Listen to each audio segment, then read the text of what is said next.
স্বাগত জানাচ্ছি একাত্তর জার্নালের সঙ্গে আছি আমি মাহবুব হাসান। সংবাদ পর্যালোচনা ভিত্তিক নিয়মিত এই অনুষ্ঠানে আমরা খবরের নানান বিশ্লেষণ করি। পত্রপত্রিকায়, টেলিভিশন, ডিজিটাল মিডিয়া এবং নিউজ পোর্টালে যেসব খবর শিরোনাম হয়ে থাকে আমরা তা জানিয়ে দিই। সেই খবরের সঙ্গে যুক্ত মানুষদের আমরা সংযুক্ত করি আমাদের আলোচনার টেবিলে। আমাদের স্টুডিও এবং অনলাইনে সংযুক্ত থাকা অতিথিরা সেসব খবরের গভীরে ঢোকেন। আজ আমার সঙ্গে আছেন প্রধান উপদেষ্টার সিনিয়র সহকারী প্রেস সচিব জনাব ফয়েজ আহমদ। আপনাকে স্বাগত জানাচ্ছি একাত্তর জার্নালে। দর্শক, বিভিন্ন সময়ে খবর পর্যালোচনায় আরও অতিথি পর্যায়ক্রমে আমাদের সঙ্গে যুক্ত হবেন, তখন তাদের সঙ্গে পরিচয় করিয়ে দেবো আপনাদের। আগুন নিয়ন্ত্রণে এসেছে 10:30টার দিকে, প্রায় 1500 ঘর পুড়ে গেছে। মাঝে মাঝে এই ধরনের আগুন হয় এবং বস্তিবাসী একেবারে নিঃস্ব হয়ে যায়, নতুন করে আবার সেখানে ঘর ওঠে। একটু এই মন্তব্য আজকের এই খবরটা নিয়ে একটু, যেহেতু সবগুলো অনলাইন নিউজ পোর্টালে। না, এটা তো খুবই দুঃখজনক ঘটনা। এটা দুঃখজনক নানান বিবেচনায়। প্রথম কথা হচ্ছে, আমাদের রাজধানীর বস্তিগুলিতে কিন্তু বারবার আগুন লাগে।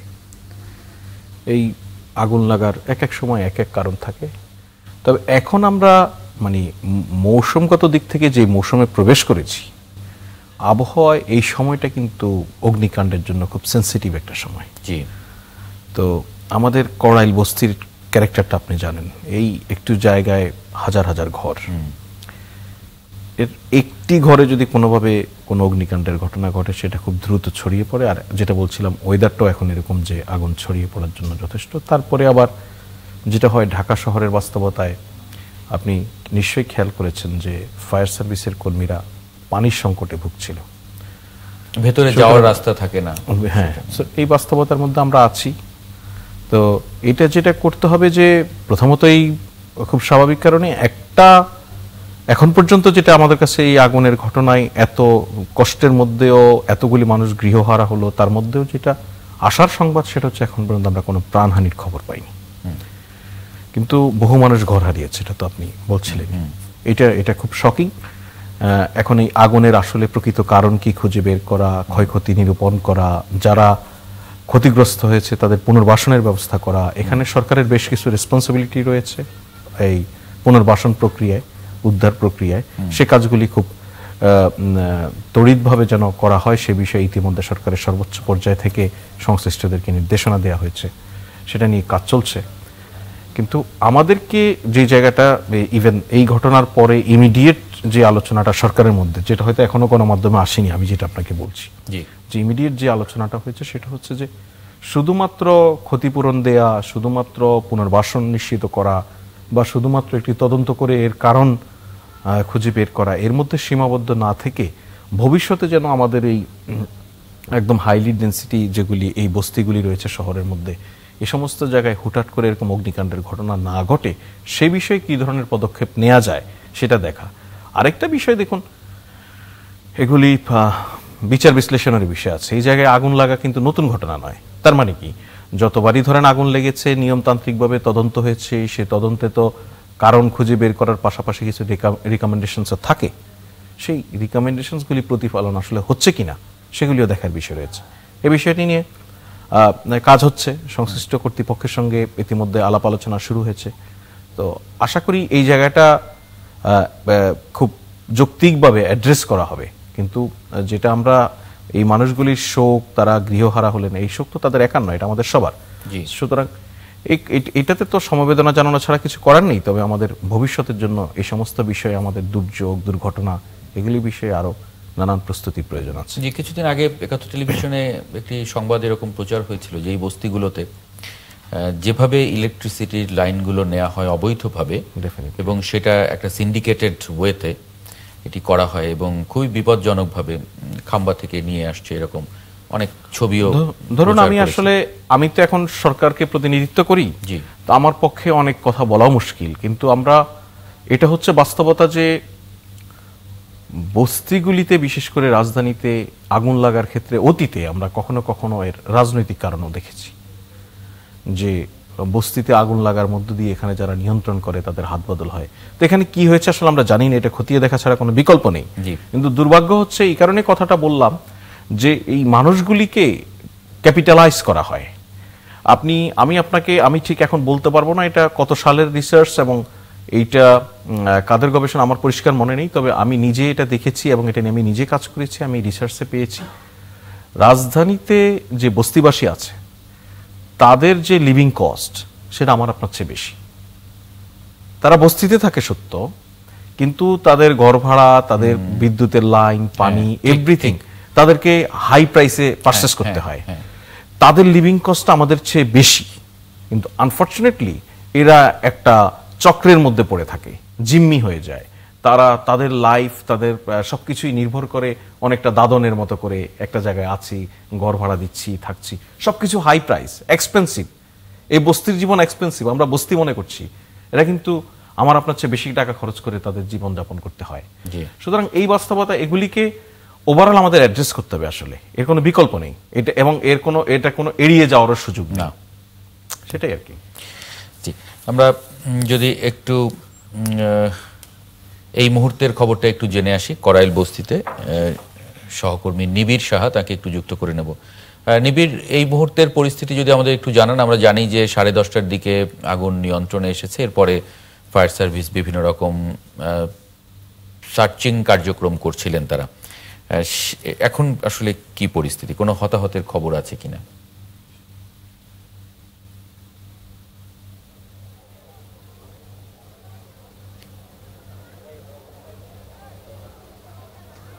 মাহবুব, আগুনের ঘটনা যদি বলতে চাই, যে আগুন কিন্তু নিয়ন্ত্রণে এসেছে 10:35 রাত 10:35। এরপর আসলে আমরা করাইল বস্তির ঠিক মাঝামাঝি একটি জায়গায় আছি এবং এখন কিন্তু চারপাশে কোথাও আগুন দেখা যাচ্ছে না। তবে আগুনের যে ধোঁয়া, এবং যেহেতু এখানে প্রচুর কাঠের জিনিসপত্র ছিল, সেগুলো যে পুড়ে তারপর যে সেখান থেকে ধোঁয়াগুলো বের হচ্ছে, সেই ধোঁয়ায় কিন্তু এখন একমাত্র আমরা দেখতে পাচ্ছি। পাশাপাশি এই যে আগুনের তীব্রতা কমার কারণে কিন্তু এখানকার বাসিন্দারা যারা রয়েছেন, যারা সে সময় কাজে বাইরে ছিলেন, কিংবা আগুনের ঘটনা ঘটার পর যারা আসলে এই তাদের বাড়ি, তাদের যে ঘর, সেই ঘরে ঢুকতে পারেননি, তারা মূলত এখন এসেছেন। এবং আমরা আরো বেশ কিছুক্ষণ আগে থেকেই দেখেছি যে তারা কিন্তু তাদের পরিবার পরিজনের সবাইকে নিয়ে তারা এসেছেন, এবং তাদের যে ঘর, সেই ঘরগুলোতে তারা আসলে দেখতে চেষ্টা করছেন যে আর কোনো কিছু অবশিষ্ট আছে কিনা, কিংবা আগুনের হাত থেকে কোনো সামগ্রী বেঁচে না পুড়ে ঠিক আছে কিনা। তো তারা কিন্তু, আমরা দেখেছি যে তারা কিন্তু আসলে সেগুলো কিন্তু এখান থেকে বের করে নিয়ে যাচ্ছেন। এবং পাশাপাশি ফায়ার সার্ভিস যে তথ্যটি দিয়েছে যে প্রায় 5.5 ঘন্টা যে আগুন অনবরত জ্বলেছে এই বস্তিতে, সেই আগুনে মোট 1500 ঘর পুড়ে গেছে, যার কারণে কিন্তু বলা যায় যে এক কথায় যে 1500 পরিবার কিন্তু এখন এই রাতে তারা কিন্তু ঘর হারা অবস্থায় রয়েছেন। এবং এখন ফায়ার সার্ভিসের কর্মীরাও কিন্তু আগুনের যে সূত্রপাতের কারণ, সেটি কিন্তু এখন পর্যন্ত তারা আসলে নমুনা পাননি, কিংবা নাগাল পাননি যে কিসে থেকে আগুনটি লাগলো।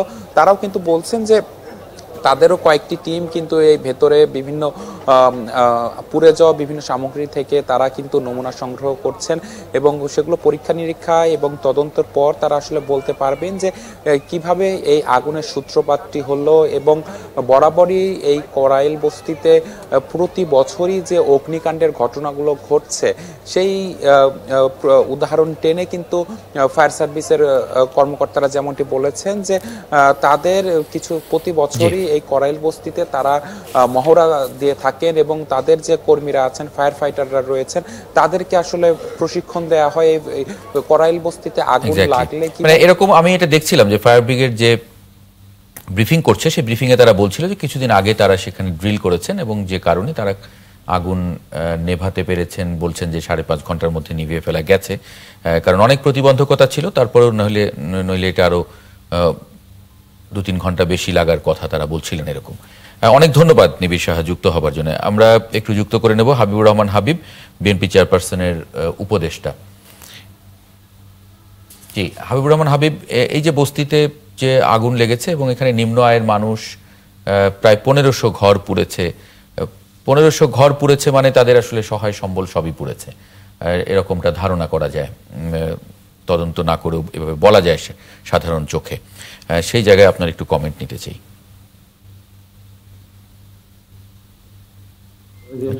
সালাম।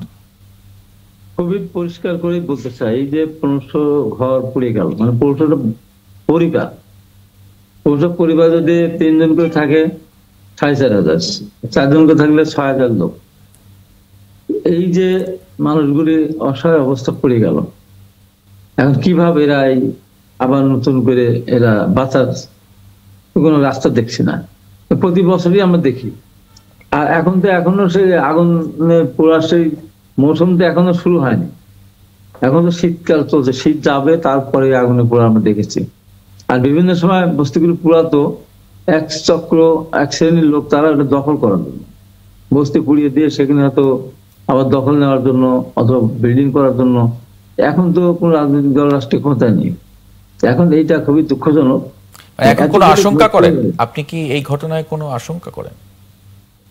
একটা এত বড় একটা ঘটনা ঘটলো বা ঘটবে, এটা তো আসলে আমাদের কাছে তো মনে হচ্ছে, আমার কাছে যে এটা একেবারে স্বাভাবিকভাবে হওয়ার কথা না। আর স্বাভাবিকভাবে যদি হয়েই থাকে, আমাদের আগের থেকে প্রতি বছরই যে এরকম ঘটনা ঘটে, আমাদের প্রিপারেশন থাকা দরকার। যে সমস্ত বস্তিতে যে কোনো সময় একটা আগুন লাগতে পারে, তার সেটা সাথে সাথে নিভিয়ে যদি ব্যবস্থা করা যায়, তাহলে ক্ষয়ক্ষতির এত হতো না। এখানে তো আমার মনে হয় যে যারা আশেপাশে ছিল না, তারা তাদের কোনো জিনিসপত্র বের করতে পেরেছে বলে আমার মনে হয় না। তাদের না হয় লোকগুলি কোথায় যাবে? সরকার এখন দায়িত্ব নিয়ে এখন এদেরকে নতুন কিভাবে আবার নতুন করে ঘর উঠাবে, এই ঘর উঠানো কোথায় টাকা পাবে? বিদ্যুৎ লাইন সবগুলো তো ধ্বংস হয়ে গেছে। এটা খুবই দুঃখজনক ঘটনা। আমার মনে হয় যে দেশের মধ্যে অশান্তি সৃষ্টির এটা যে একেবারে যে উড়িয়ে দেওয়া যায়। এখন সামনে নির্বাচন, সামনে 5 তারিখে হয়তো তফসিল ঘোষণা করবে, এরকম একটা আইডিয়া অনেকেরই আছে। তার আগে যদি এখানে আগুন, ওখানে রেল লাইনের আগে দেখলাম ঘটনা, বিভিন্ন জায়গায় নানান ধরনের কিন্তু ঘটনা হচ্ছে, যেগুলি একেবারে অস্বাভাবিক আমার কাছে মনে হচ্ছে। কিন্তু আজকে তো বিএনপি মহাসচিব বলেছেন যে আমরা মনে করি আইন শৃঙ্খলা পরিস্থিতি যথেষ্ট উপযোগী আছে, ভালো আছি, এখন এমন কোনো পরিস্থিতি নাই যেখানে নির্বাচন ব্যাহত হবে। না না, ভোটের ক্ষেত্রে নির্বাচনে ভোট দেবার কোনো দলীয় সরকার ক্ষমতা নেই। অতএব ভোট যেদিন হবে, ওই ভোটের জন্য ওই আপনার যে সাজা জানা দরকার হবে না। ওই চৌকোর, সেনাবাহিনীর চৌকোর, বিজেপির চৌকোর, র্যাব চৌকোর, নির্বাচন কমিশন চৌকোর, রিটার্নিং অফিসার, এগুলো আমরা দেখেছি। রাতের বেলা ভোট করে ফেলে চৌকোর সেরা। এবার যে দলীয় সরকার ক্ষমতা, কোনো দল রাষ্ট্রীয় ক্ষমতা নেই, ভোটের ক্ষেত্রে কোনো সমস্যা না। কিন্তু ওই ভোটকে বিতর্কিত করার জন্য ভোট সূত্র হতে না পারে বা কোনোভাবে তার জন্য তৎপরতা দেখছেন আপনি। হ্যাঁ, মানে এটা নিয়ে একটু বিরতির পরে তাহলে একটু আলাপ করি। তার আগে আমি সালাউদ্দিন আইয়ুবী, সাবেক কেন্দ্রীয় সভাপতি বাংলাদেশ ইসলামী ছাত্র শিবির, তাকে একটু যুক্ত করে নিই। আচ্ছা, পেয়েছি। আপনার একটু কমেন্ট নিতে চাই। করাইল বস্তিতে আগুন এবং প্রায় 1500 ঘর পুড়ে গেছে এবং হাবিব ভাই বলছিলেন যে অন্তত 4500 থেকে 6000 মানুষ এখন গৃহহারা। আসসালামু আলাইকুম ওয়া রাহমাতুল্লাহ। ধন্যবাদ 71 টিভিকে এবং সম্মানিত হাবিব ভাই সহ আলোচক যারা রয়েছেন তাদেরকে। করাইল বস্তি আমার খুব সুপরিচিত জায়গা। আমি পড়াশোনা করেছি পাশেই, মহাখালী ওয়ারলেস গেট। ছোটবেলা থেকে করাইল বস্তির পাশে টিএনটি মাঠ, এখানে খেলাধুলা করতাম। আমার কাছে মনে হয় করাইল বস্তিতে অগ্নিকাণ্ডের ঘটনা কিছু পরিকল্পিত ইস্যু সবসময় থাকে। আবার এই ঘটনার পিছনে নিশ্চয়ই তদন্ত করলে বের হবে, আশা করি ইনশাআল্লাহ। ঘটনার পিছনে অনেক সময় দেখা যায় অসচেতনতাও কাজ করে। সেক্ষেত্রে এই অগ্নিকাণ্ডগুলোর কারণটা কি সেটা খুঁজে বের করা অত্যন্ত জরুরি। কারণের মধ্যে যে রিজন গুলো আগে ছিল সেগুলো কার্যকর হয়েছে কিনা, যেগুলো উদ্যোগ নেওয়া হয়েছিল যাতে ভবিষ্যতে অগ্নিকাণ্ডের ঘটনা ঘটে, সেটা খতিয়ে দেখা অত্যন্ত জরুরি। আর যারা ক্ষতিগ্রস্ত হয়েছেন, আপনারা জানেন করাইল বস্তিতে যারা থাকেন তাদের সিংহভাগই হলো যারা খুব আমি বলবো দরিদ্র শ্রেণীর মানুষ, অনেকটা অসহায় মানুষ, তারা এখানে থাকেন। এখানে থাকতে থাকতে অনেকে বিত্তশালীও হয়েছেন, তবে দরিদ্র শ্রেণী বা অসহায় শ্রেণী বেশি। সুতরাং তাদের দ্রুত পুনর্বাসনের ব্যবস্থা করাটা রাষ্ট্রের মৌলিক দায়িত্বের একটি অংশ। রাষ্ট্রের পাশাপাশি আমি মনে করি সকল রাজনৈতিক দলকেও সেখানে এগিয়ে আসা উচিত। বিত্তবান ব্যক্তিরা বেসরকারি বিভিন্ন উদ্যোগের মাধ্যমে সেখানে তাদেরকে কোনো কর্মসংস্থান করা অথবা কোনো রিহ্যাবিলিটেশনের ম্যানেজমেন্ট করা, সেই কাজগুলো করাটা অত্যন্ত এই মুহূর্তে অত্যন্ত জরুরি। সবচেয়ে বড় কাজ আমি মনে করি ভবিষ্যতে এ ধরনের কাজ যাতে না হয় সেজন্য যে কার্যকরী উদ্যোগগুলো নেওয়া দরকার, সেটার পরিকল্পিত একটা উদ্যোগ গ্রহণ করা দরকার। আর বস্তিতে যারা ক্ষতিগ্রস্ত হয়েছে তাদের ক্যাটাগরি করা দরকার আমার কাছে মনে হয়। অনেকে আছে দেখবেন এবার হয়তো এসএসসি পরীক্ষা দিবে অথবা মাদ্রাসা দাখিল পরীক্ষা দিবে, পরীক্ষার্থীদের জন্য আলাদা একটা ইমিডিয়েট ম্যানেজমেন্ট করা খুব জরুরি। আবার অনেকে মানে এখান থেকে অসুস্থ রোগী আছে বা শিশু আছে, এই তাদের জন্য আলাদা আলাদা ম্যানেজমেন্ট থাকা, আলাদা আলাদা অ্যারেঞ্জমেন্ট করা, খুবই গুরুত্বপূর্ণ কয়েকটি পয়েন্ট এনেছেন, অনেক ধন্যবাদ। এবং আমি এ বিষয়ে নয়, আমি আসলে আরো কিছু রাজনৈতিক বিষয় নিয়ে একটু আলাপ করব। একটা ছোট্ট বিরতির পরে ফিরছি আপনাদের কাছে। দর্শক, একটা ছোট্ট বিরতি নিয়ে ফিরছি একাত্তর জার্নালের সঙ্গেই পাবো আশা করি। বিরতির পর আরেকবার স্বাগত জানাচ্ছি একাত্তর জার্নালে। এ পর্যায়ে যুক্ত করে নেব অ্যাডভোকেট হুমায়রা নূর, যুগ্ম সদস্য সচিব এনসিপি। আপনাকে স্বাগত জানাচ্ছি একাত্তর জার্নালে। বাকি দুজন অতিথি আমার আছেন। হুমায়রা নূর, আপনার কাছে একটু জানি যে কয়েকটি বক্তব্য, বিশেষ করে নাসিরুদ্দিন পাটোয়ারী আজকে বলেছেন যে শিগগিরই একটি নতুন রাজনৈতিক জোট আসছে, ধর্মীয় ফ্যাসিবাদ চাঁদাবাজ বিরোধী এই জোট প্রার্থী দেবে 300 আসনে। ধর্মীয় ফ্যাসিবাদ মানে কাদেরকে মিন করা হচ্ছে এটা মোটামুটি বোঝা যায়, এবং চাঁদাবাজ বিরোধী মানে সামাজিক যোগাযোগ মাধ্যমে জানা যায়, যেটা মানে ধারণা করা যায় যে কাদেরকে টার্গেট করে বলা হচ্ছে। মানে আপনারা কি আলাদা একটা প্ল্যাটফর্ম করছেন বিএনপি এবং জামায়াতের বাইরে? ধন্যবাদ আপনাকে, ধন্যবাদ। আমার সালাম, সবাইকে সালাম এবং শুভেচ্ছা জানিয়ে শুরু করছি। আচ্ছা, আপনি যে বক্তব্যটার বিষয়ে ক্লারিফিকেশন চেয়েছেন সেটা আসলে যেহেতু জনাব নাসিরুদ্দিন পাটোয়ারী বলেছে, উনার কাছ থেকে বেটার এক্সপ্লেনেশন পাওয়া যেত। বাট আমি দলীয় অবস্থান থেকে যদি আমার কাছে জানতে চান, তাহলে আমি স্পষ্টভাবে একটা জিনিস যেটা বুঝি সেটা হচ্ছে ধর্মীয় বিষয়গুলো নিয়ে আমরা যে অবস্থানটা নিতে চাই সেটা হচ্ছে, ধরেন কেউ ইসলাম ধর্ম ফলো করে, সেটা তার অধিকার। যে হিন্দু ধর্ম ফলো করে বা খ্রিস্ট ধর্ম ফলো করে, সেটা তার ধর্ম পালন করার অধিকার। একটি ধর্ম পালন করা ব্যক্তি অন্য ধর্ম পালন করা ব্যক্তির উপর ধর্ম চাপিয়েও দিবে না, এবং ধর্মীয় অনুভূতির কারণে আরেকজনকে আঘাত করে কথা বলবে না। ধরেন অন্য ধর্মের একজন ব্যক্তি যদি আমার ধর্মকে, ইসলাম ধর্মকে আঘাত করে কোনো কথা বলে, আমরা সেটাকে কোনোভাবেই সমর্থন করি না। আবার ধর্মের নামে যদি আমি একটা অন্য ধর্মের কোনো ব্যক্তির উপর কোনো কিছু চাপিয়ে দেই, সেইটাকেও আমরা সমর্থন করি না। আবার শুধু ধর্ম নিয়ে রাজনীতি করা, সেইটাও যেমন আমরা করার পক্ষপাতী না, যেহেতু আমরা একটা মধ্যপন্থার রাজনৈতিক দল। সুতরাং আমাদের অবস্থান হচ্ছে মানুষের ন্যায্যতার পক্ষে।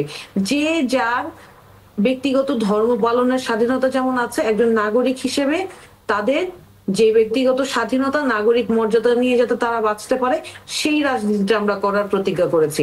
সেইটাই নাসিরুদ্দিন পাটোয়ারী বোঝাতে চেয়েছে বলে আমরা মনে করি, এবং সেই জন্যই আমাদের সাথে যাদের স্পিরিট, যাদের চিন্তা চেতনা, যারা মিলে, যারা গণ অভ্যুত্থানকে ধারণ করে, তাদের সাথে আমাদের একটা জোট হবার আলোচনা চলছে, এবং সেই সুখবরটাই হয়তো আপনাদের সাথে শেয়ার করেছে। এটা কি বিএনপি জামায়াতের বাইরে? তিনি বলেছেন, তিনি জানান কয়েকদিনের মধ্যেই বিএনপি জামায়াতের বাইরে গিয়ে নতুন আরেকটি জোট দেখবে দেশের মানুষ, যারা কাজ করবে জুলাই গণ অভ্যুত্থানের আকাঙ্ক্ষা বাস্তবায়নে। তার মানে আগের যে বক্তব্য তারই একটা ক্লারিফিকেশন তিনি পরের বাক্যে দিয়েছেন। জি, যেটা আসলে আপনি পরের বাক্যটা না বললে আমি এক্সপ্লেন করতে পেরেছি বলে আশা করি। ধরেন যেই কথাটা এসছে যে বিএনপি যে আমাদের বাইরে কিনা, আপনি যেটা প্রশ্ন করছেন, ধরেন আমাদের সাথে তো বড় রাজনৈতিক দল বলে আপনারা যাদেরকে আইডেন্টিফাই করেন তাদের সাথেও আলাপ হয়েছিল, এবং যারা বিদ্যমান বাংলাদেশে নিবন্ধিত রাজনৈতিক দল আছে বা অনিবন্ধিত হলো একটা রাজনৈতিক ধ্যান ধারণা এবং রাজনৈতিক বিশ্বাস কর্মকাণ্ডে ইনভলভ, তাদের সাথে আমাদের আলোচনা হয়েছে। তো ওই যে বললাম, যাদের সাথে আমাদের স্পিরিট মেলে তাদের সাথে আমাদের জোট হওয়ার সম্ভাবনা। এখন আমি স্পেসিফিক্যালি একটা দল, দুইটা দলের নাম আলাদা করে আমাদের থেকে দূরে সরিয়ে দেওয়ার আমি চিন্তা করছি না। তারাও যদি কোনোদিন গণ অভ্যুত্থানের স্পিরিট নিয়ে বাংলাদেশের মানুষের ন্যায্যতার রাজনীতি করার কথা প্রতিজ্ঞাবদ্ধ হয়, অবশ্যই তাদের সাথে আমাদের জোট হতে পারে। কিন্তু আমি ভ্যাগ আনসার না দিয়ে আমি বলবো যে এই মুহূর্তে বাংলাদেশের মানুষের স্বার্থ রক্ষার জন্য একটি তৃতীয় শক্তি উত্থান হওয়া খুবই প্রয়োজন। যেই তৃতীয় শক্তি বাংলাদেশের মানুষকে মুক্তির পথ দেখাবে, বাংলাদেশের মানুষকে নিজেদের অধিকার আদায়, তাদের মানবিক মর্যাদা রক্ষায় কাজ করবে। এখনো তো আসলে এটা সিদ্ধান্ত ফাইনাল হয় নাই। সুতরাং ধরেন আপনি আমার সাথে আসবেন কিনা আপনি যদি স্পষ্ট না করেন, বা আমি আপনার সাথে যাবো কিনা আপনি যদি স্পষ্ট না করেন, আমি কিন্তু আপনাকে নাম বলতে পারবো না যে ভাই কিন্তু আমার সাথে আছেন। ঠিক, কিন্তু মানে এটা কি বলা যায় যে বিএনপির সঙ্গে যারা যুগপৎ আন্দোলন করছিল তাদের অনেকের সঙ্গেই আপনারা কয়েক দফা মিটিং হয়েছে, কথা হয়েছে, এখনো কি তাদের সঙ্গে সেই আলোচনাটা চলমান আছে? আরো একটু আপনাকে আরেকটু ঘোলা করে দেই, সরি। সেটা হচ্ছে ধরেন এত বছর বিএনপি আর জামাত কিন্তু একসাথে রাজনীতি করেছে, এবং 2024 সালেও যখন আমরা সুপ্রিম কোর্ট বারে ইলেকশন দেখেছি, আমরা দেখেছি বিএনপি আর জামাত যে প্যানেল দিয়েছে একসাথে, সেটা ভাগাভাগি করে দিয়েছে। হঠাৎ করে 24-এর অভ্যুত্থানের পর তারা যে পরস্পর বিরোধী রাজনীতি করছে, এইটাও তো আমার কাছে এক এক সময় মনে হয় যে এটা হয়তো তাদের নিজেদের মধ্যকার আন্ডারস্ট্যান্ডিং, যে আমি প্রধান রাজনৈতিক দল হব, সরকার গঠন করব, তুমি বিরোধী দল থাকবা, আসলে আমরা ভাই ভাই। তো এরকম মনে হয়। তো দিন শেষে একটু জিজ্ঞেস করে নেই, বরং যেহেতু প্রসঙ্গ আসলোই একটু জিজ্ঞেস করে নেই, সালাউদ্দিন আইয়ুবী, ব্যাপারটা কি এরকম? দেখেন, বিএনপির সাথে জামাত ইসলামী জোটে ছিল এবং সরকার গঠন করেছে, মন্ত্রিত্ব ভাগাভাগি করেছে, এটা বাস্তব এবং সবাই এটা জানে। তবে এখন যে প্রশ্ন তোলা হয়েছে যে সমঝোতার ভিত্তিতে আপনি দাঁড়াবেন, আমি বলবো আপনি বসে যাবেন, এই টাইপের কোন রাজনীতিতে এখন জামাত ইসলামী নাই, কখনোই ছিল না। আর জামাত ইসলামী যা করে স্পষ্ট করে ঘোষণা দিয়েই করছে। এখানে কিন্তু জামাত ইসলাম মানে এরকম কদিন আগে আমি দেখলাম যে ঘোষণা ছাড়াও আপনারা অনেক কিছু করেছেন, এরকম অনেকে বিএনপি অভিযোগ করে যে এই দীর্ঘদিন আপনারা মানে আওয়ামী লীগের সঙ্গে মিলে রাজনীতি করেছেন, আওয়ামী লীগের ভেতরে থেকে রাজনীতি করেছেন, ঘোষণা দেননি।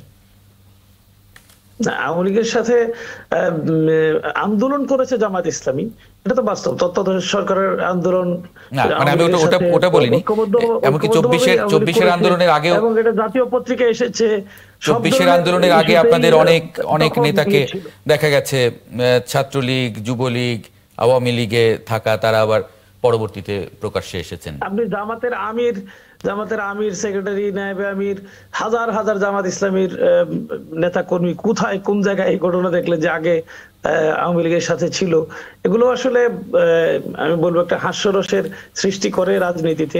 হাস্যরস কিনা এই অভিযোগ তো আসলে বিএনপিও করেছে। হাবিবুর রহমান হাবিব যারা করে আসলে তারা রীতিমতোই দেখবেন, এই যে কিছুক্ষণ আগে আপনারা ইয়ের ব্যাপারে কথা বলছিলেন যে তিনি নির্বাচনে বিএনপি জামাতের বাইরে গিয়ে একটা জোটের ব্যাপারে আসবো আপনার কাছে একটু। এই প্রসঙ্গটা যেহেতু এসেছে, হাবিবুর রহমান হাবিব, রাজনীতিতে বোমা ফাটানোর একটা মানে আমি বলবো একটা অভ্যাস আর কি।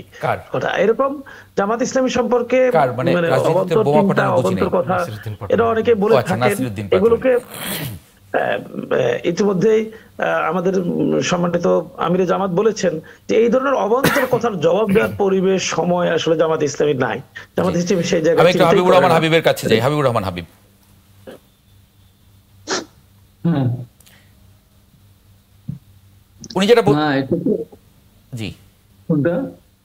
উনি যেটা বলছিলেন যে এরকম জামায়াতের সঙ্গে বিএনপির একটা গোপন একটা সমঝোতা আছে, যে সরকারে আসা, বিরোধী দলে আসা, একসঙ্গে দেশ চালানো ইত্যাদি। এটা আপনারা সামনে দেখাচ্ছেন, কিন্তু এটাই আসলে আসল চরিত্র নয়। না, আমার কাছে এটা একদমই মনে হচ্ছে না। এই কারণে এই কাজ তো আওয়ামী লীগ করলো কয়বার, এই যে নাটক করলো তারা করে, শেষের বারে এসে তো একাই সরকার গঠন করতে, আগের বারে করেছিল, ভোটও দিল। আমরা ওই নাটকটা করতে চাই না, ধোকা দিতে চাই না। যখন আওয়ামী লীগ ফ্যাসিস্ট সরকার ক্ষমতায় ছিল তখন আমরা জোট করেছিলাম। এখন তো কোনো ফ্যাসিস্ট ক্ষমতায় নেই, এখন তো রাজনৈতিক দল ক্ষমতায় নেই, এখন জোটের তো দরকার নেই। এখন তো জামাত আর বিএনপি জোট করে, তাতে ভোট দিতে হবে না। এখন তো মানুষকে যে ভাই বলুক, জামাত বিএনপি যদি ঐক্যবদ্ধভাবে নির্বাচন করে, তাহলে অন্য কারো আসন পাওয়ার সুযোগই থাকবে না, দু একটা বাদে। তাহলে কি হলো? কিন্তু আপনারা তো জাতীয় সরকারের একটা পরিকল্পনার কথা দীর্ঘদিন ধরে আপনারা বলে এসেছেন। জাতীয় সরকারের কথা আমরা বলেছি, আমরা এখনো জাতীয় সরকার করার আমাদের সিদ্ধান্ত আছে। তো নির্বাচনটা যদি একসাথে করি তাহলে তো মানুষের ভোট দেওয়ার কোনো সুযোগই থাকবে না। তাকে ভোট দেবে সব তো হয় ধানশিরে ভোট দেবে না, ধানশির সাথে যারা ঐক্যবদ্ধ থাকবে সে প্রতীক তারা নিয়ে নির্বাচন করবে, তাহলে এটা নির্বাচনটা সঠিক মতো হবে না। এটা আওয়ামী লীগের মতোই তো হবে, আমি তুমি আর আমি জাতের ভোট বা দিনের ভোট যাই বল না কেন, এটাতে কোনো লাভ নেই। না ওই জাতীয় সরকারে কি হুমায়রা নুররাও থাকবেন? জাতীয় সরকারের ব্যাপারটা আমাদের ঘোষণা ছিল যে আন্দোলনে যারা ছিল, রাজপথে যারা ছিল ফ্যাসিস্ট সরকারের বিরুদ্ধে, আমরা সবাইকে নিয়ে সরকার করবো। বিরোধী দল কি এখন আমাদের আমরা না এখনটা বিরোধী দলে কারা থাকবে? না বিরোধী দল ওই যে বিরোধী দল জামাত থাকবে। তো জামাত তো সরকারে থাকছে, ফ্যাসিস্ট বিরোধী আন্দোলনে তো জামাতও ছিল। জামাত সরকারে থাকার সুযোগ খুব কম। জামাত আর বিএনপি যদি একসাথে সরকার করে তাহলে তো দেশ চলবে কি হবে? তাহলে তো আপনার ওই আওয়ামী লীগের মতো করেই হলো না। তাহলে জাতীয় সরকার কিভাবে হবে? কনসেপ্টটা কিরকম? জাতীয় সরকার তাহলে তো আওয়ামী লীগকে নিয়ে তো সরকার করে জাতীয় সরকার বলতে, আমরা তো এক বলতে আন্দোলনকারী দলগুলি, তাহলে একরকম। এখন জাতীয় সরকার বলতে সমস্ত রাজনৈতিক দলগুলিকে নিয়ে, সেটা তো একটা সুষ্ঠু ধারা রাজনীতি হলে তখন। আমাদের বাংলাদেশে তো ওইভাবে হয় নাই। সরকার যখন থাকে সরকারের সাথে একটা সেই জন্য আমরা অধিকাংশ তখন আমাদের জাতীয় সরকারের ধারণাটা ছিল, যখন আওয়ামী লীগ ক্ষমতা ছিল তখন আমরা বলেছিলাম, এখন আমরা বলছি। হাবিব ভাই, আপনার অ্যাডভোকেট হুমায়রা যে প্রশ্নটা পার্টিকুলারলি করেছেন, যে উনার যে সন্দেহের জায়গাটা, সেটা হচ্ছে যে জামাত এবং বিএনপি যেহেতু পূর্বের মিত্র, তারা কি এখনো আসলে গোপনে মিত্র আছে আর প্রকাশ্যে জামাতকে অফার করেছে কিনা যে তোমরা বিরোধী দল হও, আমরা সরকারে যাই, এরকম কোনো বিষয় আছে কিনা সেই প্রশ্নটা তুলেছে। না, এরকম কোনো বিষয় না তো। এখানে জোট তো দুই তিনটা যদি হয়, জামাত একটা তাদের মধ্যে জোট করতে পারে, এনসিপি ওরা একটা জোট করতে পারে, বিএনপি একটা জোট, তো বিএনপি আগের থেকে একটা চিন্তা আছেই। জামাতের সাথে আমাদের কোনো আন্ডারস্ট্যান্ডিং নেই, জামাতের সাথে আমাদের আন্ডারস্ট্যান্ডিং নেই, জামাতের সাথে আন্ডারস্ট্যান্ডিং হওয়ার কোনো সুযোগ আর নাই। আমরা জামাতের বিরুদ্ধে আমরা কোনো বক্তব্য দেইনি, কিন্তু জামাত আমাদের বিরুদ্ধে এত বক্তব্য দিয়েছে, এত কথা বলেছে, দেশনেত্রী বেগম খালেদা জিয়া, তারেক রহমান এবং শহীদ জিয়া রহমানের বিরুদ্ধে যে সমস্ত অসভ্য ভাষায় কথা বলেছে, এবং এরা কি বলে যে তারা দাঁড়িপাল্লা ভোট না দিয়ে বেহেশতে যেতে পারবে না, বা দাঁড়িপাল্লা ভোট দিলে বেহেশতে যাবে, এই কথা তারা তাদের মধ্যে করে বলতে পারে, কিন্তু এটা তো বলতে পারে না যে ধানের শীষে ভোট দিলে সে জান্নাতে যেতে পারবে না। এই সমস্ত কথা তারা বলেছে, তো এমন এমন কথা বলেছে বিএনপিকে প্রথম থেকে চাঁদাবাজ, নানান ভাবে বিএনপিকে দখলবাজ, এই সমস্ত বলে তারা বক্তব্য দিয়ে এসছে। অতএব জামাতের সাথে আমাদের আগামীতে এখন তো নির্বাচন করার কোনো সুযোগ নেই। মানে তাহলে কি এনসিপির সঙ্গেও সুযোগ নেই? নাসিরউদ্দিন পাটোয়ারি তো একই অভিযোগ করেছেন। না, আমরা তো এনসিপি কে আমরা তো কিছু বলি নাই, আমরা জামাতের সাথে আমাদের জোট হবে না এইটা আমি বলতে পারি না। কিন্তু মানে যে অভিযোগে জামাতের সঙ্গে আপনারা যাবেন না, এনসিপিও তো একই কাজ করছে। নাসিরউদ্দিন পাটোয়ারি তো বলেছে যে নাসিরউদ্দিন পাটোয়ারিরা ওরা তো ওদের তো নতুন ভাবে তারা রাজনীতিতে একেবারে নবীন, তারা বয়স কম, নানা সময় নানান কথা বলতে পারে, কিন্তু জামাত তো বিএনপির কাছে নিরাপদ ছিল। বিএনপি জামাতকে সাথে করে চলতে গিয়ে বিএনপি অনেক অপবাদ সহ্য করেছে, যেটা বাংলাদেশ যতদিন থাকবে ততদিন বিএনপিকে কিন্তু সেই অপবাদ সহ্য করতে হবে, মানতেই হবে। দেশনেত্রী বেগম খালেদা জিয়া সবকিছুর ঊর্ধ্বে থাকা সত্ত্বেও জামাতের দুইজনকে সরকার গঠনের ক্ষেত্রে দুইজনটা মন্ত্রীদের দেওয়ার কারণে এবং তাদের গাড়িতে পতাকা দেওয়ার কারণে আমাদের বিরুদ্ধে যে অভিযোগটা মানুষ করে, দেশনেত্রী বেগম খালেদা জিয়ার ইমেজের উপর যে আঘাতটা পড়ে, এটা তো অস্বীকার করার উপায় নেই। সেই জামাত বিএনপির বিরুদ্ধে কথা বলেছে, এটা তো মানাই যায় না। এনসিপি তো আমাদের সাথে তারা সরকার ছিল না, আমাদের সাথে ঐক্যজোট করে নাই, আমাদের সাথে দীর্ঘদিন একসাথে আন্দোলন সংগ্রাম করে তারা তো আমাদের সাথে কোনো সহযাত্রী ছিল না, তাদের ব্যাপারটা ভিন্ন। তারা আমাদের বিরুদ্ধে বলতে পারে, আমাদের আসতে পারে। মানে এটা কি হাবিব ভাই মানে অভিমান নাকি একটা পলিটিক্যাল অভিমান অবস্থা, ওরা নতুন রাজনৈতিক যে দল, এত কিছু করার পরেও এখন জামায়াত বলছে এরকম, মানে সেই না অভিমান, খারাপ লাগা। আমি বলি যে এনসিপি যে বক্তব্য, এনসিপি যদি এককভাবে নির্বাচন করে, একটা আসনও যদি তারা না পায়, তারা তাদের লস নেই। নতুন একটা দল, সেই দল জিততেই হবে, আসন পেতেই হবে এমন তো না। ইমরান খানও তো প্রথমে অল্প সিট পেয়েছিল, কয়টা সিট পেয়েছিল, বিজেপি কয়টা আসন পেয়েছিল, কিন্তু পরবর্তী সময় বিজেপি তারপরে কি ভূমিদল বিজয়ী নিয়ে তারা সরকার গঠন করলো না। এনসিপি যদি মনে করে যে তাদের দেশের মানুষের প্রতি কমিটমেন্ট, সেই কমিটমেন্ট নিয়ে তারা একটা নতুন ধারা রাজনীতি করতে চায়, এবার তারা একটা আসন হাতে পেল না, তাদের কিছু আসে দেয় না।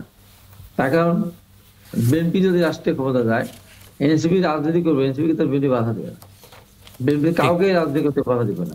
গত সরকারের যে অত্যাচার নির্যাতন আমরা দেখার পরে দেশ ছেড়ে চলেই যদি যেতে হয়, তাহলে বাধা দিয়ে লাভটা কি? আমি কেউ বারবার বলেছি, আপনারা যা দেখেছেন, বারবার কিন্তু সরকারকে সতর্ক করেছি, প্রধানমন্ত্রীকে উদ্দেশ্য করে বলেছি যে আমি নিশ্চিত বলছি, যদি নির্বাচন আপনারা করেন তাহলে অনেক দিন এদেশে রাজনীতি করতে পারবেন না। আর যদি সবাইকে নিয়ে নির্বাচনটা করেন, তাহলে হয়তো বিএনপি রাষ্ট্রীয় ক্ষমতা যাবে, বিএনপি জোট, আপনার বিদল থাকবেন, আবার ক্ষমতা আসার সুযোগ থাকবে। কিন্তু যদি এইভাবে এককভাবে নির্বাচন করতে চান, একা একা, তার দেশ ছেড়ে পালিয়ে যেতে হতে পারে। আমি এই কথা কিন্তু আগেই বলেছিলাম, আপনি বলেছেন। আমরা ওই কাজটা আমার বিএনপি আর কোনোদিনও করবে না, আর সে সুযোগও নেই। কারণ আমাদের তো একটি দলের মধ্যে পরিষ্কার ভাবে আমরা বলেছি যে 5 বছর পর পর সরকার পদত্যাগ করবে এবং নিরপেক্ষ তত্ত্বাবধায়ক সরকার ব্যবস্থা তো আদালতের মাধ্যমে ফিরে আসছে। হুমায়ুনুর, আজকে মির্জা ফখরুল ইসলাম আলমগীরের একটা মন্তব্য আমি পড়ছিলাম, মন্তব্যটা আসলে একটু সামনে আনতে চাই, একটু আলোচনায় রাখতে চাই, আমার খুবই ভালো লেগেছে। তিনি বলছেন যে আমরা ইতিহাসের ক্রান্তি লগ্নে আছি। 1971 সালে স্বাধীনতা যুদ্ধ হয়েছে, আমরা অনেকেই একসঙ্গে যুদ্ধ করেছি। তারপর যে পরিবর্তনটা হয়েছে তা ম্যাজিক পরিবর্তন, অনেক বড় পরিবর্তন। এই পরিবর্তনের মধ্যে আজকে নতুন প্রজন্মকে স্বীকার করে নিতে হবে, নতুন ধারণাকে স্বীকার করতে হবে, নতুন চিন্তাগুলোকে কাছে নিতে হবে। আমরা বয়স্করা বলি, ছেলেরা এসব কি বলছে, এমন কথা বললে আমাদের হবে না। ছেলেরা কি বলছে তা বোঝার চেষ্টা করতে হবে। এটা নিউ জেনারেশন, তাদের ভাষা, তাদের কথা, আমাদের কথা এক হবে না। এটা বুঝে নিয়ে তাদের সঙ্গে যদি আমরা এগোতে পারি, তাহলে একটা সমন্বয় ঘটানো যাবে। আজকে এই জায়গাতেই কিছু সমস্যা হচ্ছে। হুমায়ুনুর, আচ্ছা, একটু আগে আপনি যে কথাগুলো হচ্ছিল সেটার প্রেক্ষিতে আমি একটা লাইন অ্যাড করে তারপর আপনার কথা একটু আসতে চাই। সেটা হচ্ছে এই যে আপনি বলছিলেন যে হাবিব ভাই বলছিলেন যে তত্ত্বাবধায়ক সরকারের মাধ্যমে নতুন সরকার গঠনের জন্য নির্বাচনী ব্যবস্থা চালু হবে, এইটা ওনাদের 31 দফায় ছিল এবং হাইকোর্টের রায়ের মাধ্যমে ফিরে এসছে, যেটা পরবর্তী নির্বাচনের জন্য কার্যকর হবে। কিন্তু আমি মনে করি এইটা হাইকোর্টের রায় আসার আগেই কিন্তু এই সিদ্ধান্তটা জুলাই সনদের মাধ্যমে এসেছে এবং ঐক্যমত্য কমিশনের আলোচনায় কিন্তু এটা অলরেডি নির্ধারিত হয়েই ছিল যে পরবর্তী নির্বাচনের আগে এই তত্ত্বাবধায়ক সরকার ব্যবস্থা ফিরে আসবে। সুতরাং এই যে সবাই মিলে একমত হয়েছে, সেটাই হয়তো তত্ত্বাবধায়ক সরকারের বিষয়ে যে আদালতের রায়, সেইটার রিফ্লেকশনটা আসলে সবার ঐক্যমতের বেসিসেই হয়েছে। এক, দ্বিতীয় হচ্ছে আমি আপনাকে ছোট করে একটা একদম ব্যক্তিগত ঘটনা বলি, জেনারেশনাল গ্যাপের যে বিষয়টা। আমার বাচ্চা টিনেজ, হ্যাঁ, তো একদিনও দেখলাম কিছু বললেই বলে ভালো লাগছে না। তখন আমি ওকে বললাম যে তোমার কি হয়েছে, বলে আই ফিল ক্র্যাঙ্কি। আমি বললাম এটা আবার কি জিনিস, আমাদের জীবনে তো আমাদের মা বাপকে আমরা বলতে পারি নাই যে I feel cranky, I don't want to study now. তো ও তখন বললো যে এটার মানে কি, গুগল করো। আমার তখন আমি অনেক রাগ লাগছে যে এই মেয়ের এত সাহস কিভাবে হলো, আমাকে এইভাবে উত্তর দিল। তারপর যে আমি সত্যি সত্যি ওর সাইকোলজিটা বোঝার জন্য আমি একটু পড়াশোনা করলাম। পড়াশোনা করে আমি দেখলাম যে এই জেনারেশনের বাচ্চারা, ধরেন আগে আমাদেরকে যখন ভয় দেখিয়ে আগডুম বাগডুম গল্প বলতো, আমরা কিন্তু সেগুলো বিশ্বাস করে খেয়ে নিতাম যে বাঘ আসছে ভাল্লুক আসছে। এই জেনারেশনের 2 বছরের বাচ্চাটাও সেটা বিশ্বাস করে না। ওরা technologically very very advance. Even আমরাও যে জেনারেশন, তারাও টেকনোলজিক্যালি অনেক বেশি অ্যাডভান্স। সুতরাং এই জেনারেশনের চিন্তা চেতনা কোনোভাবেই আপনি আসলে আপডেটেড না হইলে, আপনি নিজে যদি আপডেটেড না হন, এই জেনারেশনকে আপনি অ্যাকোমোডেট করতে পারবেন না, ধারণ করতে পারবেন না। কারণ তারা প্রত্যেকটা বিষয় আপনি আর আমি একটা কথা বলার সাথে সাথে ওরা আবার সেটাকে ভেরিফাই করে যে ঘটনাটার সত্যতা কতটুকু। জি তো আপনি যে কথাটা বলেছেন, আমি উদাহরণটা এই জন্য একদম ব্যক্তিগত উদাহরণটা দিলাম যে যেই উদাহরণটা উনি বলেছেন, উনি খুবই যথার্থ কথা বলেছেন যে নতুন প্রজন্ম, ধরেন আমিও যদি একটু পুরনো প্রজন্মের হই বা নতুন প্রজন্মেরই হই, আমাকেও প্রতিদিন আসলে জেনে বুঝে মানুষের চাওয়া, মানুষের আকাঙ্ক্ষা এবং বাস্তবতা সবকিছু বুঝে নতুন রাজনীতি মানুষকে উপহার দিতে হবে, ন্যায্যতার রাজনীতি উপহার দিতে হবে। আমি যদি পুরনো রাজনীতি আঁকড়ে ধরে মানুষকে আসলে ইলজিক্যাল কোনো কিছু বুঝাই, তাহলে আমার যে ওই যে বাঁধ ভাঙা জনসমর্থন সেটা কিন্তু আসলে থাকবে না। আর এখন এই পরিবর্তনের রাজনীতিতে আমরা অনেক জায়গায় দেখতে পাচ্ছি যে মানুষ কিন্তু এখন আর আসলে অন্ধভাবে কাউকে বিশ্বাস করে মানুষ কোন নেতাকে চুজ করছে না, কাউকে দায়িত্ব দেওয়ার কথা ভাবছে না।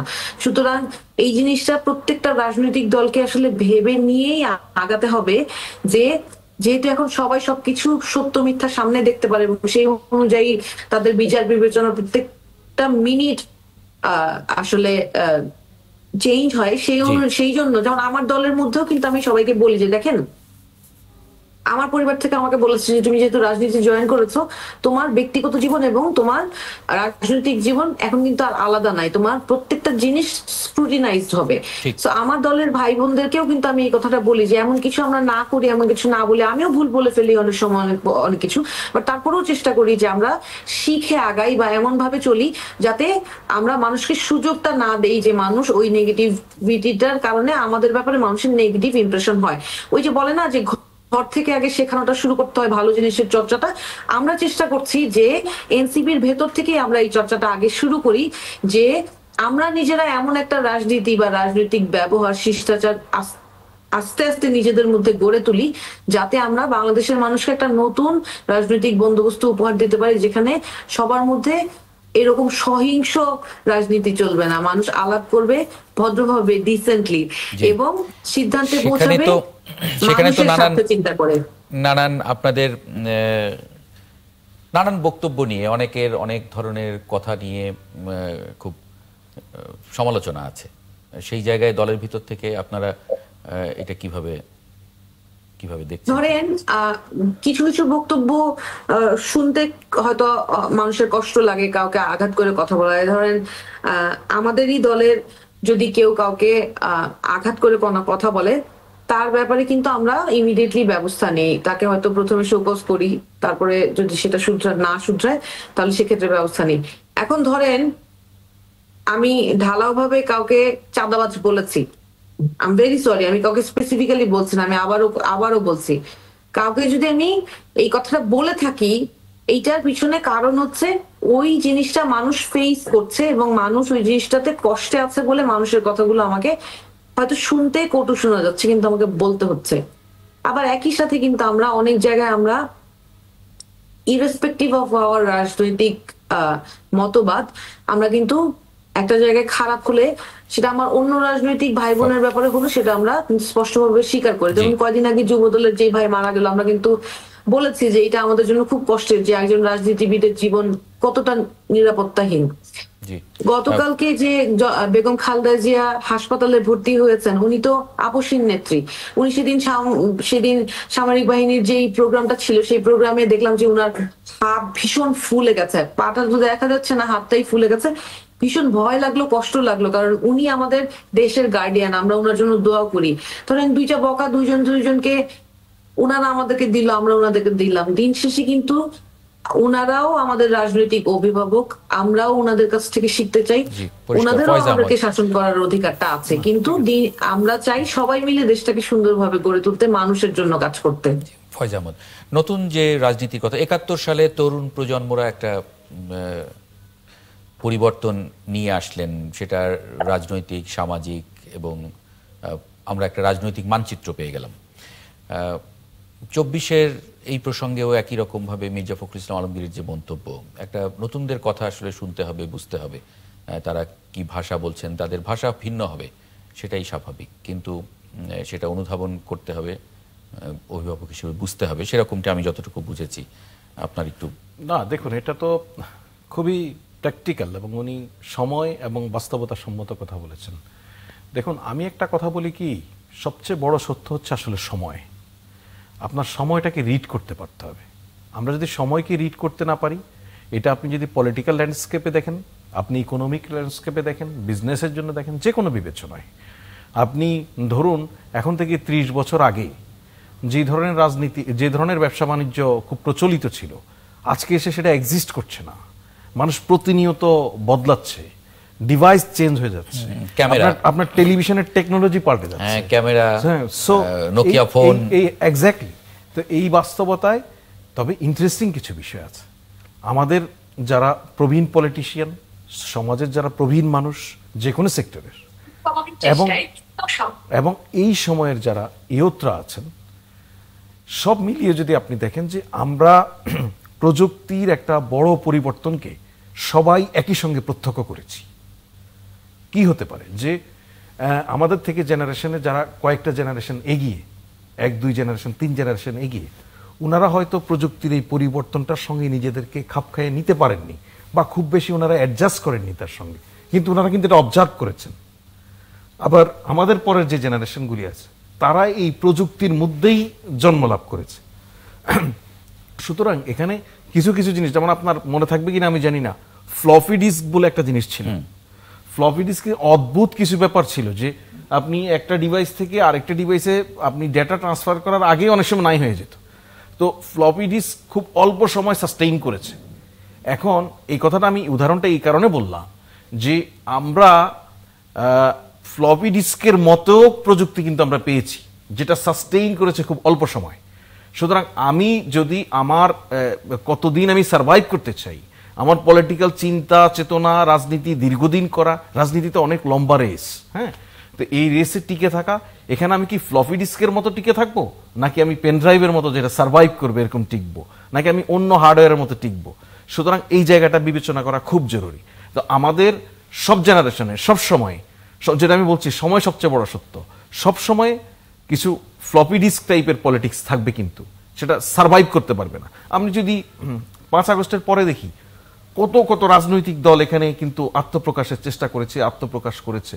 কেউ কেউ খুব বড় হোটেলে প্রোগ্রাম করে আত্মপ্রকাশ ঘটিয়েছে না, কিন্তু এখন পলিটিক্সে সে আর রেলিভেন্ট না।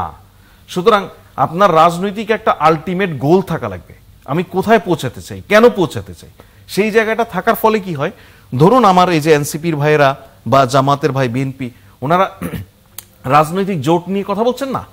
তো এনসিপি যে অপরাপর রাজনৈতিক, তাদের সঙ্গে যাদের ন্যূনতম, যেমন যেটা ওনাদের আমি কাগজে পড়ে যেটা বুঝতে পারছি, যে জুলাই সনদের বাস্তবায়ন বা সংস্কারকে আলটিমেট লক্ষ্য হিসেবে ধরে নিয়ে যারা সংস্কার বাস্তবায়নের বিষয়ে সর্বাগ্রে থাকবে, তাদেরকে নিয়ে এক ধরনের রাজনৈতিক জোট করার কথা ওনারা ভাবছেন। ওনারা খুবই মধ্যমপন্থী রাজনৈতিক দলগুলি একটা প্ল্যাটফর্মে আসার চেষ্টা করছেন। অপরদিকে জামাত ইসলামী নেতৃত্বে অথবা একইভাবে যুগপৎভাবে তারা নানান কর্মসূচি দিচ্ছেন।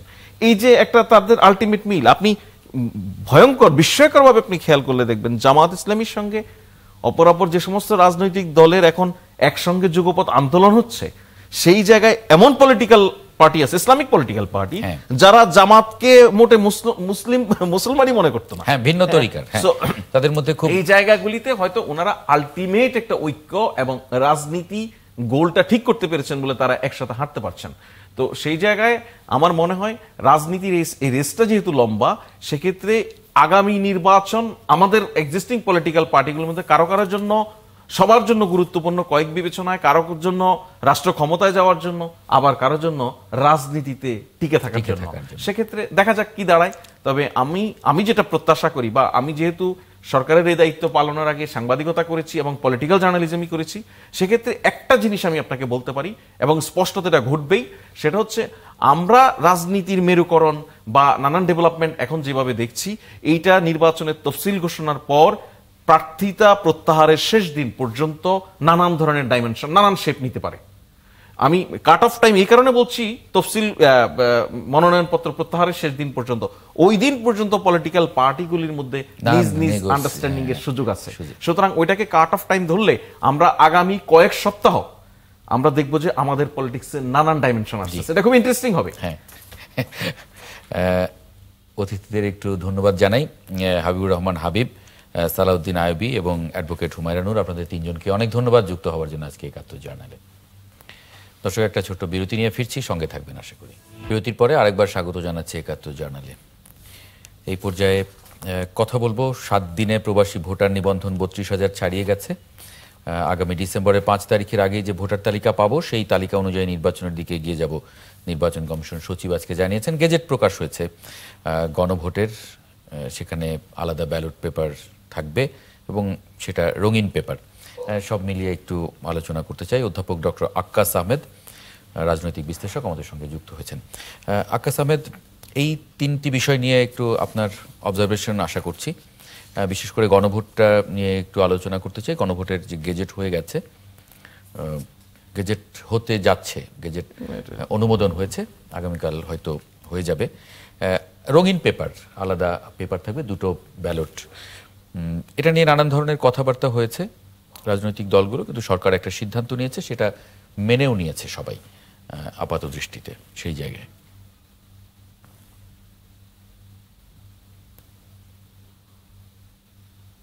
ধন্যবাদ ৭১ টিভির দর্শক শ্রোতাদেরকে এবং সংশ্লিষ্ট সবাইকে শুভেচ্ছা এবং ধন্যবাদ জানাচ্ছি। আসলে আমরা তো একটি মানে বহুল প্রতীক্ষিত গণতান্ত্রিক নির্বাচনের জন্য অপেক্ষা করছি এবং আমাদের দেশের যে দীর্ঘদিনের যে গণতন্ত্রহীনতা এবং রাজনৈতিক যে অস্থিরতা কিংবা আমাদের যে গণতন্ত্রহীনতার যে মানে একটা পরিবেশ সংস্কৃতি, সেটা থেকে বের হয়ে আমরা একটি নতুন গণতান্ত্রিক সংস্কৃতি এবং রাজনৈতিক সংস্কৃতির দিকে আশা করি আমরা ধাবিত হতে যাচ্ছি এবং আমাদের দেশের জন্য একটি উজ্জ্বল ভবিষ্যৎ অপেক্ষা করছে। তো এখানে যে বিষয়গুলো আসছে সেটা হচ্ছে কি, এই যে আপনি যেটা বলেছেন যে প্রবাসী ভোটের নিবন্ধনের যে ব্যাপারটা বলেছেন, সেটা হচ্ছে যে আসলে এটা খুবই গুরুত্বপূর্ণ, যেহেতু আমাদের একটা সিংহ, একটা মানে বৃহৎ একটা জনগোষ্ঠী আমাদের দেশের বাইরে অবস্থান করেন, বিশেষ করে সৌদি আরব, আরব আমিরাত, তারপরে যে England, America, Italy, France, Malaysia এবং দক্ষিণ কোরিয়া, তারপর হচ্ছে যে আরো বিভিন্ন ইউরোপিয়ান কান্ট্রিতে এবং মিডল ইস্টের বিভিন্ন কান্ট্রিতে, বাহরাইন, কাতার সহ বিভিন্ন দেশে আছে এবং তারাও কিন্তু এই দেশের নাগরিক। তারা কিন্তু একটি গণতান্ত্রিক প্রক্রিয়ার যে ইলেকশন, সেই ইলেকশনে অংশগ্রহণ করতে চায় এবং তারা রাজনৈতিক অংশগ্রহণের সুযোগ চায় এবং তারা মতামত দিতে চায়। তো সেটা যদি করতে হয় তাহলে অবশ্যই সবাইকে নিয়ে দেশের রাজনৈতিক উন্নয়ন, অর্থনৈতিক উন্নয়নের স্বার্থে সবাইকে এটা সুযোগ দেওয়া দরকার। যেহেতু গত 15-16 বছরে কিন্তু বাংলাদেশে কিন্তু ভাইয়েবল কোন মানে লিবারাল ডেমোক্রেটিক ইলেকশন, যেটা আমরা বলি উদারনৈতিক যে গণতান্ত্রিক নির্বাচন, সেটা কিন্তু হয়নি। তো এইবারে সেটা হতে যাচ্ছে, সেজন্য সবাই একটি উৎসবমুখর পরিবেশে নির্বাচনে অংশগ্রহণ করবে, ভোট দেবে এবং পছন্দের প্রার্থীকে নির্বাচনে জিতিয়ে নিয়ে আসবেন এবং সরকার গঠন করবে, এটা প্রত্যাশা করে। সেই ক্ষেত্রে আমি বলবো যে নির্বাচন কমিশনের যে এই যে সিদ্ধান্তটা, প্রথমবারের মতো যে প্রবাসীদেরকে নির্বাচন অংশগ্রহণের সুযোগ দেওয়া বা তাদের ভোটাধিকার প্রয়োগের যে গণতান্ত্রিক অধিকার, সেটার সুযোগ দেওয়া নিঃসন্দেহে একটি নির্বাচন কমিশনের একটি আমি বলবো যে খুবই গুরুত্বপূর্ণ এবং একটি ঐতিহাসিক সিদ্ধান্ত।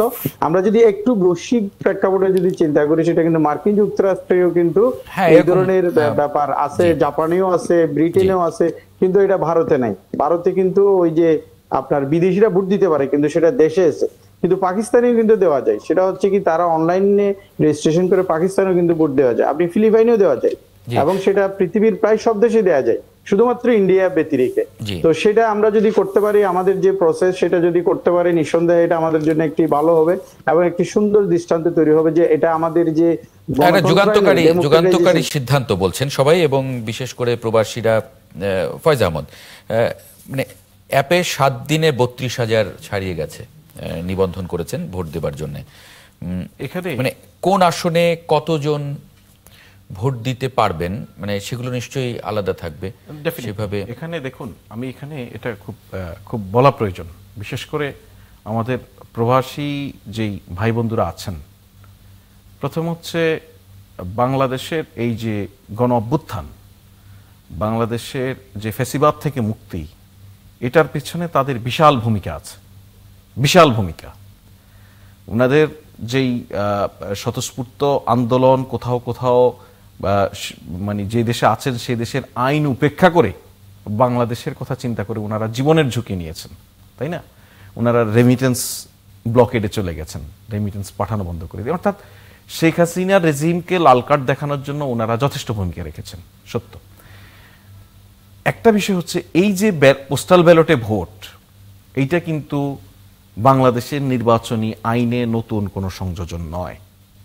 পোস্টাল ব্যালটে ভোটের বিধান দীর্ঘদিন থেকেই আছে, কিন্তু আমাদের প্রবাসীদেরকে এই ভোটের আওতায় নিয়ে আসার জন্য কোনো ধরনের কোনো মিনিমাম মেকানিজম নিয়ে অতীতের কোনো সরকার কোনো কিছু চিন্তাও করেনি।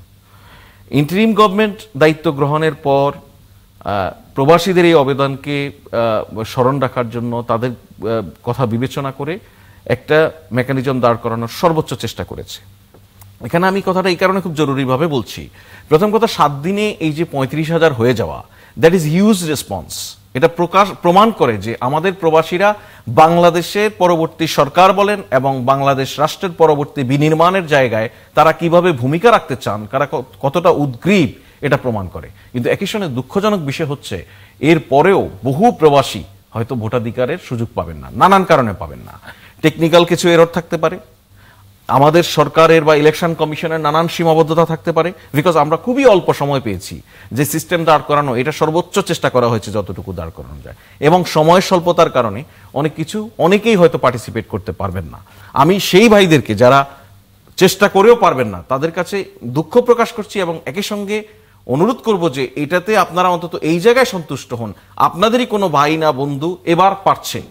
অন্তত এই প্রক্রিয়াটাকে যদি আমরা সামনে এগিয়ে নিয়ে যেতে পারি, ভবিষ্যতে স্থানীয় সরকার নির্বাচন সহ সকল নির্বাচনেই প্রবাসীদের ভোটার করার, প্রবাসীদের ভোটাধিকার প্রয়োগের সুযোগ আরো বিস্তৃত হবে। এটাকে আমরা প্রথমবার যেহেতু হচ্ছে, এটাকে অনেকটা আমরা পাইলট বেসিস দেখি। আচ্ছা, পাইলট বেসিসে যে রেসপন্সটা আমরা পাচ্ছি, এখন ডিসেম্বরের 5 তারিখ পর্যন্ত সম্ভবত সময় আছে, আমরা আশা করি এটা লাখ ছাড়িয়ে যেতে পারে।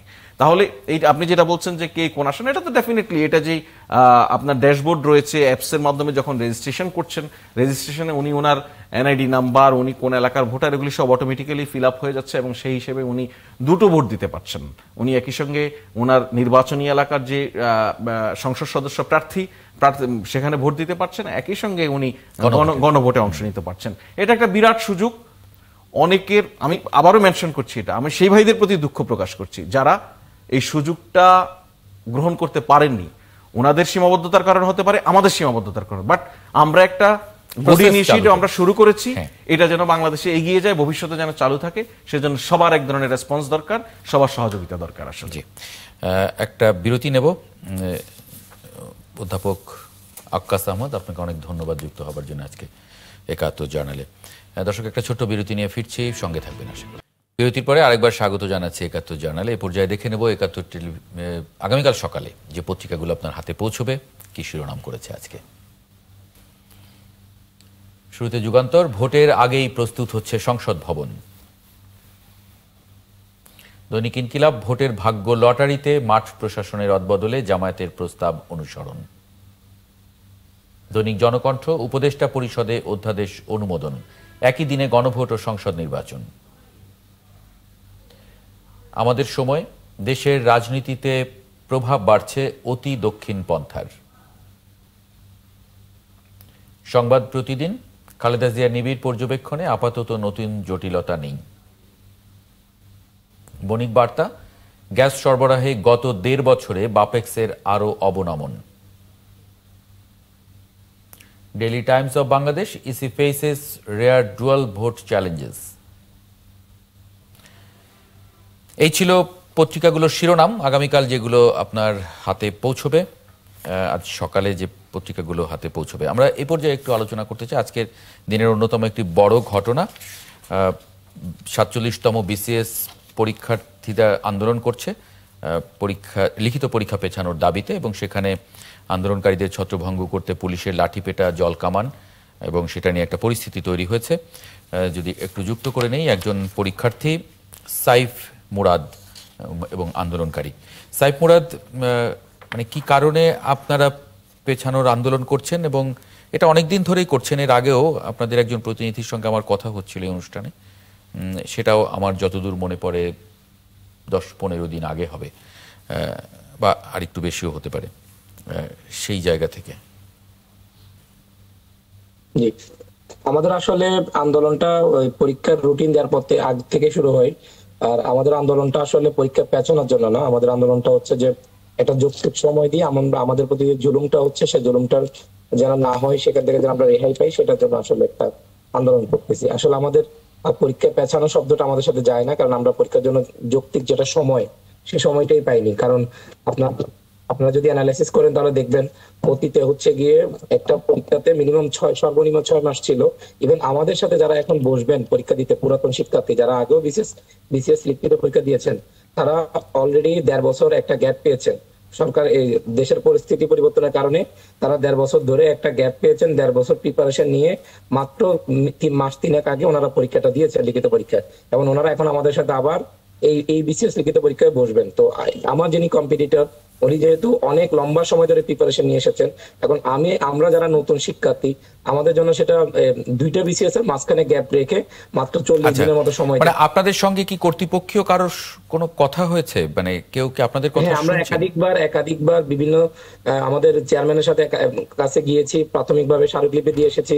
উনি এটা কর্ণপাত করেনি। পরে আমরা ওইখানে আন্দোলন করেছি, ওইখানে পুলিশ ডেকে আমাদেরকে পিটিয়েছেন, অনেক কয়েকজন আহত হয়েছিলেন।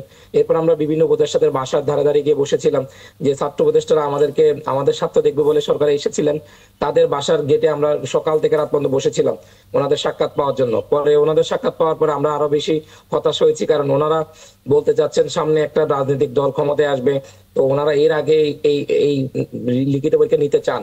তো সেক্ষেত্রে আমরা নতুনরা যদি ক্ষতিগ্রস্ত হই, সেক্ষেত্রে আমাদেরকে স্যাক্রিফাইস করতে বলতেছেন। তো ওনারা তো এই অধিকারটা রাখেন না, যে যারা একটা শিক্ষার্থী সে তার ফ্যামিলি, তার সমাজ এবং তার স্কুলের প্রতিনিধিত্ব করে কিন্তু মানে রাজনৈতিক দল ক্ষমতায় আসলে পরীক্ষা দিলে কি মানে কি আমরা সেটা জানতে চাই, সেখানে সমস্যা কোথায়? নতুন রাজনৈতিক দল এসে যদি পরীক্ষা নেয়, সেখানে সমস্যাটা কোথায়? আর এই জুজু দেখিয়ে আমাদের পরীক্ষা কেন এইভাবে তাড়াহুড়ো করে? ফয়েজ আহমদ একটু মন্তব্য আশা করছি। আমি প্রথম কথা হচ্ছে যে কোনো আন্দোলনেই তো আসলে একটা রেসপন্স আশা করে। আমি প্রথম বলি যে আমার যে ভাই কথা বলছেন, আমি এই টোটাল বিষয়টা সম্পর্কে খুব বেশি অবগত নয়। তবে এতটুকু বলি যে আমার কমন সেন্স যেটা মনে করে যে বিসিএস পরীক্ষা, আমরা এক সময় আন্দোলনে এরকমও দেখেছি বিসিএস পরীক্ষা হচ্ছে না কেন, অনেক দিন সময় হয়ে যাচ্ছে, একটার পর আরেকটা হচ্ছে না কেন, সেজন্য। তো ওনাদের একটা দাবি হচ্ছে যে এখন ওনারা মনে করছেন যে পর্যাপ্ত সময় পাননি সেটা।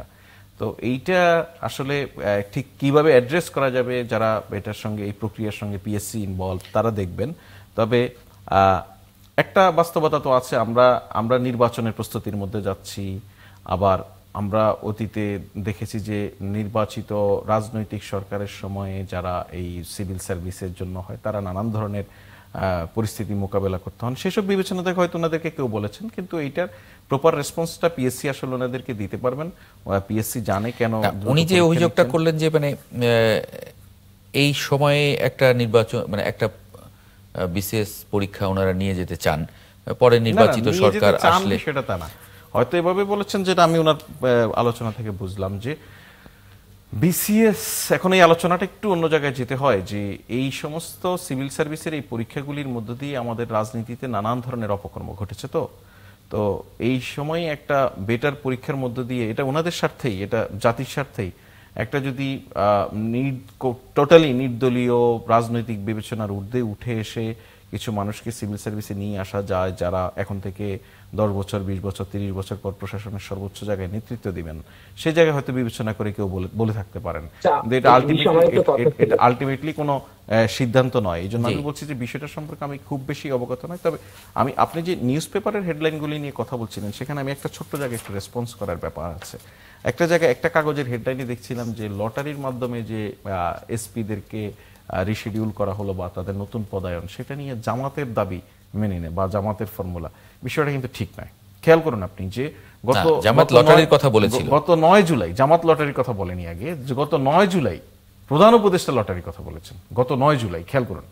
জামাত সাম্প্রতিক সময়ে ইলেকশন কমিশন, এই ডিসি অ্যাপয়েন্টমেন্টের পরে ইলেকশন কমিশনের গিয়ে লটারির কথা বলেছেন। আর আইন শৃঙ্খলা বাহিনীর সদস্যদেরকে লটারির মাধ্যমে অ্যাপয়েন্টমেন্টের বিষয়ে গত 9 জুলাই আইন শৃঙ্খলা বাহিনীর সদস্যদেরকে নিয়ে, হোম মিনিস্ট্রির অফিসিয়ালদেরকে নিয়ে, ইলেকশন কমিশনের অফিসিয়ালদেরকে একটা মিটিংয়ে এটা প্রধান উপদেষ্টা বলেছেন। সুতরাং এটা জামাতের কোনো আইডিয়া নেই, এটা সরকারের বহু আগের একটা সিদ্ধান্ত। এটা করার ক্ষেত্রে সরকার কিছু ক্রাইটেরিয়া মেনটেন করেছে, কয়েকটা লেয়ার তৈরি করা হয়েছে এলাকা ভিত্তিক, সেই লেয়ারের ভিত্তিতে করা হয়েছে। সুতরাং এটাকে যদি একটি রাজনৈতিক দাবির সঙ্গে মিলিয়ে করা হয়, এটা মানে একটা স্বচ্ছ এবং ফেয়ার ইলেকশনের জন্য সরকারের যে উদ্যোগ সেটাকে এক ধরনের প্রশ্নবিদ্ধ করার চেষ্টা। আচ্ছা, সাইফ মুরাদ কিছু বলতে চেয়েছিলেন বোধহয়। জি, উনি যেটা বলতে চাচ্ছেন যে বিসিএস এর যে পরীক্ষা হচ্ছে না সেটার জন্য আন্দোলন হতো, সেটা হচ্ছে যে যখন অনেকদিন গ্যাপ দিয়ে প্রিলিমিনারি বা একটা নতুন বিসিএস আসতে না, তখন হচ্ছে গিয়ে এই আন্দোলনটা হতো। কিন্তু আমাদের এই প্রিলিমিনারিটা কিন্তু আমাদের থেকে 2 বছর সময় নিয়েছেন। আমাদের হচ্ছে গিয়ে গণঅভ্যুত্থানের কারণে কিন্তু আমাদের ওই বছরটাতে কোনো সার্কুলার আসেনি। তো নভেম্বরে একটা সার্কুলার দেওয়ার পরে সেই পরীক্ষাটা ম্যাথে হওয়ার কথা ছিল। সেই পরীক্ষাটা ক্রমান্বয়ে 3 দফায় পেছাতে সেপ্টেম্বরের 19 তারিখ গিয়ে পরীক্ষাটা অনুষ্ঠিত হয়। তো একজন শিক্ষার্থী গণঅভ্যুত্থানের আগ থেকে যদি সে বিসিএস এর জন্য একটা ফোকাস করে পড়াশোনা শুরু করে, তার জীবন থেকে কিন্তু 2 বছর চলে গেছে। যিনি নতুন শিক্ষার্থী আর কি 2 বছর পরে সে যখন অনেক কষ্ট করে ইতিহাসে সবচেয়ে কঠিনতম একটা প্রিলিমিনারি পরীক্ষা এবার হয়েছে, সে পরীক্ষায় পাশ করার পর যখন সে দেখে যে তার পুরাতন শিক্ষার্থীর সাথে তার মানে কম্পিটিশন করার মতো একটা লেভেল প্লেইং মিনিমাম ফিলটা নাই, যে না আমি বইপত্র কেনার আগেই পরীক্ষা হয়ে যাচ্ছে, আরেকজন মাত্র 3 মাস আগে 1.5 বছর সময় নিয়ে পড়াশোনা করে এসেছেন, মাত্র 3 মাস আগে উনি একটা পরীক্ষা বসেছেন, সেম একটা পরীক্ষা বসেছেন, আবার একই পড়াশোনা নিয়ে 3 মাসের মতো উনি দ্বিতীয় পরীক্ষা দিতে পারতেছেন, যেখানে আমি মাত্র 40 দিন পাচ্ছি আমার প্রিলিমিনারি পরীক্ষার পরে, এবং আমার বইপত্র বের হওয়ার আগে এবং নোটপত্র গোছানোর আগেই পরীক্ষা শেষ। এরকম তাড়াহুড়ার কোয়েশ্চেন করে ওনারা ফেয়ার কয়েকজন নিয়োগের কথা বলতেছেন।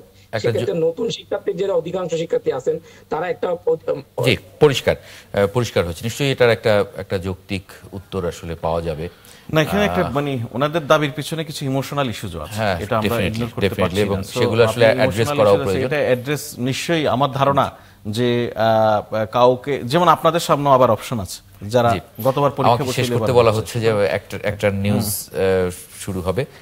অনেক ধন্যবাদ সাইফ মুরাদ এবং ফয়েজ আহমদ আপনাকে যুক্ত হবার জন্য আজকে ৭১ জার্নালে। দর্শক আপনাদেরকে ধন্যবাদ। আগামীকাল ৭১ জার্নাল দেখার আমন্ত্রণ রইল, সঙ্গে পাবো।